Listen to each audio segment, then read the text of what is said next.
No século XVI, os portugueses dominavam territórios situados em vários continentes, a Ásia, a África e a América, pondo em comunicação povos de culturas muito diferentes. As ilhas atlânticas encontravam-se desabitadas. Ao contrário, em África, os portugueses contactaram populações com uma longa história.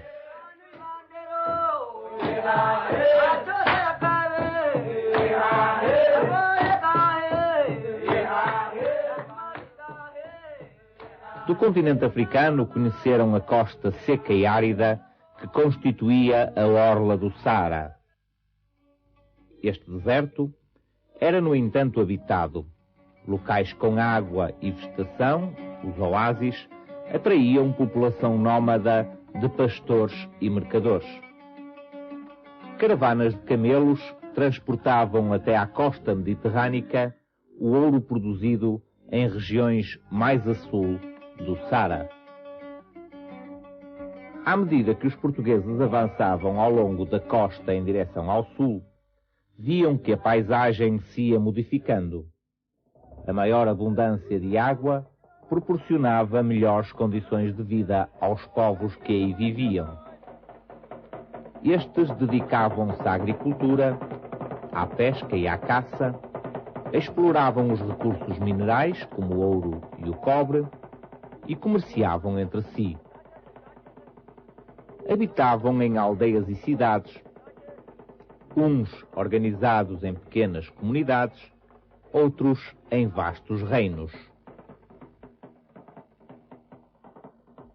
Apresentavam grande variedade de trajes e costumes, falavam diversas línguas. Uns prestavam culto às forças da natureza, outros tinham-se convertido gradualmente à religião muçulmana.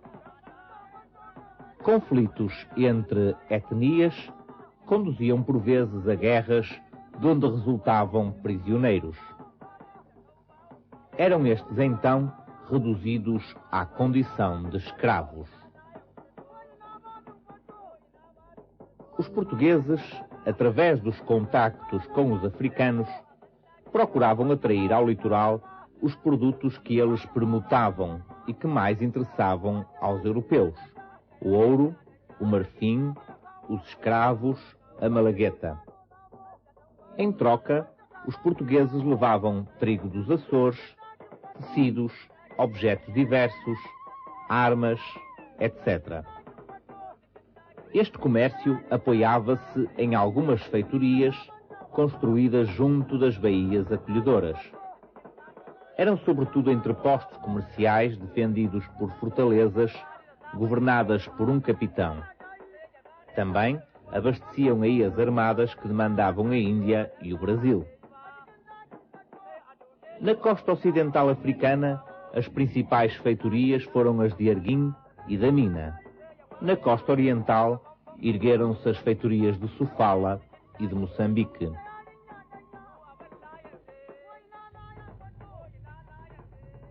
Quando Dom João II pensou construir o castelo de São Jorge da Mina, planeou tudo com muito cuidado, já que quase todos consideravam esta construção uma loucura, pois a costa da Mina tinha um clima agreste e a terra era longínqua.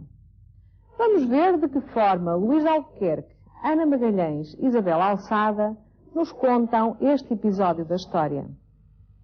Dom João II não era o homem que alterasse os seus planos para ir ao encontro das ideias dos outros.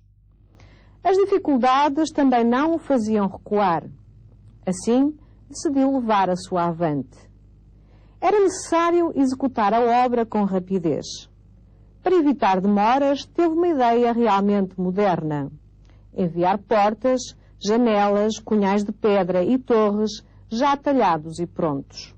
Quando chegassem ao local, era só assentar. Chamar-lhe-íamos hoje um castelo pré-fabricado. Levavam as peças necessárias e ainda cal já preparada, telhas, ladrilhos, pregos, ferramentas e tudo mais que pudesse fazer falta, não esquecendo mantimentos em grande quantidade. Ao todo, partiram 600 homens, dos quais 100 eram carpinteiros e pedreiros e 500 eram soldados encarregados de defender a construção. Largaram de Lisboa a 12 de dezembro de 1481. Diogo da Zambuja escolheu o local para o castelo no dia 19 de janeiro de 1482. 2 dias depois, iniciou-se a construção. Os trabalhos prosseguiram e, ao fim de 20 dias, já tinham uma torre para se abrigarem em caso de ataque. Nessa altura, Diogo da Zambuja mandou quase toda a gente embora e ficou apenas com os homens necessários para concluírem a fortaleza, a que chamou Castelo de São Jorge, pois São Jorge era o santo de maior devoção do rei Dom João II. E ali se resgataram riquezas incomensuráveis para Portugal. Deste continente, com uma diversidade geográfica e humana tão grande, os portugueses conheceram nessa época exclusivamente o litoral, limitando-se o seu domínio a alguns pontos da costa. Os portugueses estabeleceram em seguida contactos com as antigas e grandes civilizações da Índia, da China e do Japão. Na Índia, chuvas abundantes e temperaturas elevadas alimentavam uma vegetação densa e rios longos e caudalosos. Nas cidades do litoral concentravam-se os produtos de uma agricultura milenar e efetuavam-se imensas trocas comerciais. As especiarias e os tecidos indianos eram de há muito tempo conhecidos dos europeus, que os obtinham através das rotas comerciais que passavam pelo Golfo Pérsico e pelo Mar Vermelho. Nestes circuitos, os muçulmanos tinham um papel preponderante, mantendo há séculos relações de aliança com os reinos indianos. Algumas das populações eram também da religião muçulmana. A presença de comerciantes muçulmanos e a sua aliança com o Samorim de Calcute constituíram um obstáculo sério à atuação dos portugueses na Índia. Além disso, os indianos comerciavam também com regiões longínquas do Extremo Oriente, de onde vinham sedas, porcelanas e outros produtos. Estas redes comerciais estavam a tal ponto organizadas que os portugueses necessitavam de se estabelecer militarmente em pontos estratégicos, construindo fortalezas e vigiando os mares. Os ataques dos muçulmanos às armadas portuguesas, assim como a necessidade de administrar as terras conquistadas e a distância a que se encontravam de Portugal, fizeram com que Dom Manuel nomeasse governadores para a Índia, tendo alguns recebido o título de vice-reis. Alguns destes governadores, como Francisco de Almeida e Afonso de Albuquerque, estabeleceram relações com soberanos locais, apoiaram o comércio português, combatendo arduamente a concorrência. Goa foi a capital deste Império Português no Oriente. Importante cidade luso-indiana, teve um grande estaleiro naval, um bom porto comercial e a sua população refletia nos seus costumes o encontro da cultura portuguesa com a indiana.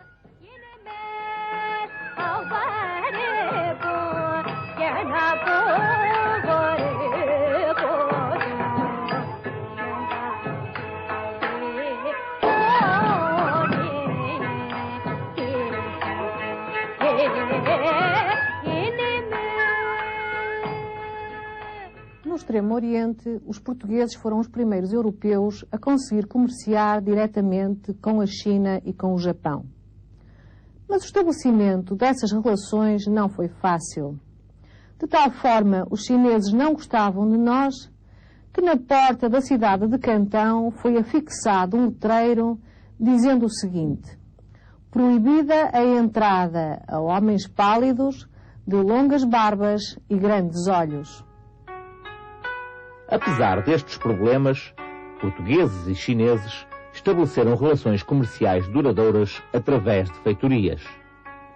O território de Macau foi doado a Portugal pelos chineses, tornando-se numa das mais importantes feitorias do Oriente.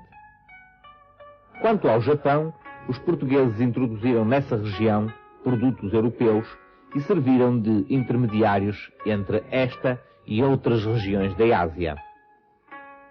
Porém, a partir da segunda metade do século XVII, o imperador japonês proibiu todos os contactos com os estrangeiros. No que se refere ao Brasil, o interesse que os portugueses tinham na sua exploração era de início diminuto. Contudo, o pau-brasil, cortado nas matas pelos índios, era transportado então para a Europa, onde era usado para tingir tecidos. Em 1530, o rei Dom João III tomou a iniciativa de colonizar o Brasil, dividindo-o em capitanias à semelhança das Ilhas Atlânticas. Mais tarde, nomeou um governador-geral para todo o Brasil. Constituíram-se então as primeiras plantações de cana-sacarina. As maiores tinham um engenho onde se fabricava o açúcar. Os portugueses donos desses engenhos utilizavam a mão de obra índia e, sobretudo, os escravos trazidos de África para trabalharem no cultivo da cana.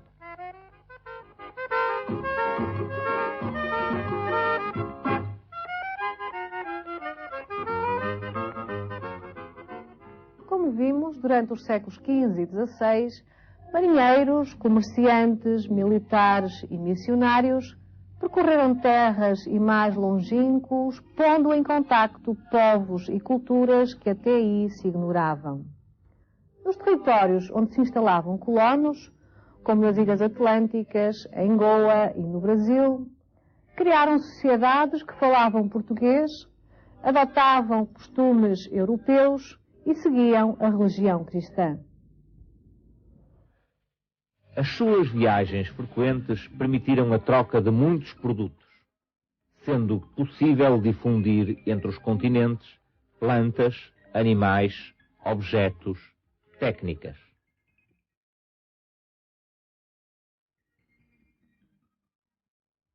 Através dos mares, afluíram à capital as novidades vindas de outras paragens, modificando a vida da população portuguesa. Do continente americano, chegaram produtos como a batata, o milho, o feijão, o cacau e o ananás.